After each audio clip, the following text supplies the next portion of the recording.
This is another experiment from my Echoes project, and this time I'm doing some kind of self-generating ambient music, for sure inspired by Brian Eno.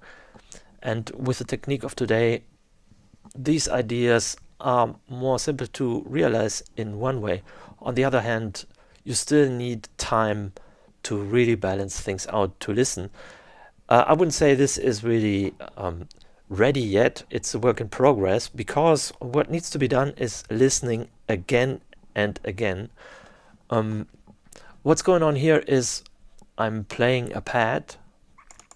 If you see these little buttons here, you can see that there are some follow action programmed down here.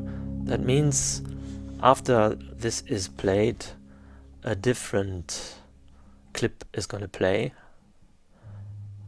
and you will see which is the next one. And depending on how good they sound, they have certain priorities.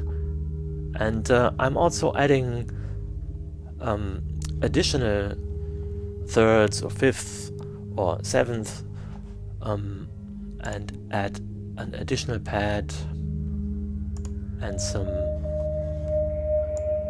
additional tones.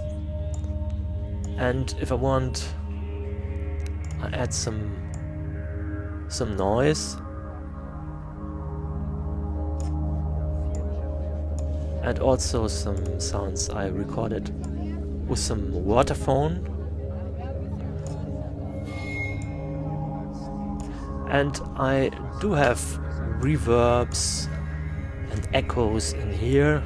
And of course, it would be interesting to just fit those echo scent turning on and off within an automation of the clips, which I haven't done in this example. I'm sending these things also through send number C, which goes to my external modular setup, which I have explained in another video. It's the same one here, but I'm now switching to another video where I play some notes on top on that system. I can also send, as said, the sound from the Ableton project into the system, but for now I'm just playing a synthesizer in there.